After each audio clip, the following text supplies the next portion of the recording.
Hello guys, আমি কাপড়গুলো নিয়ে আসলাম ঘরে। আমার কাপড় শুকায় গেছে, কিছু কিছু শুকাইছে, কিছু শুকায় নাই, বড় বড়গুলো শুকায় নাই।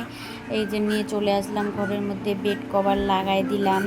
এটা তো শুকায় গেছে, ক্যাথাটাও শুকায় গেছে, ব্ল্যাঙ্কেট এখনও শুকায় নাই। পর্দাগুলো আমি লেট করে ধুয়েছি, পর্দাও শুকায় গেল।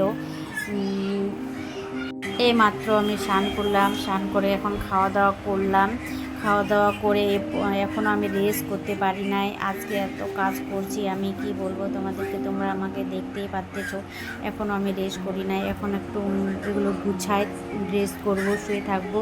বাবুরও তো শরীর ভালো না, ওকে আজকে টিউশন নিয়ে যাব না। পর্দাগুলো দেখতে পাচ্ছ লাগাই দিলাম, এখন আমি এগুলো বালিশ কভারও লাগাই নিলাম। এই চাদরটা আমার অনেক পছন্দ, এই চাদর আমি বাইরে কাপড়গুলো এখন তুলে নিয়ে আসি, আগে যাই। এগুলো হয়ে গেল, ঘরের কাজ আমার কমপ্লিট। এখন বাইরে যাব, বাইরে যাই, আগে নিয়ে আসি কী কী শুকাইছে। এই যে বেডের, এটা আমার ফাইনাল লুক, দেখতে পাচ্ছ তোমরা।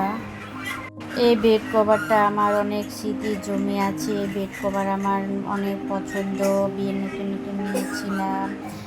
এখন আমি যে দেখতে পারতেছি ওইগুলো শুকায়নি, ওগুলো নিয়ে আসিনি। এই দুইটা শুকাইছে, নিয়ে চলে আসলাম। সপার কাপড়টা হোয়াইট কালারটা এখনও শুকায় নাই। Bye guys.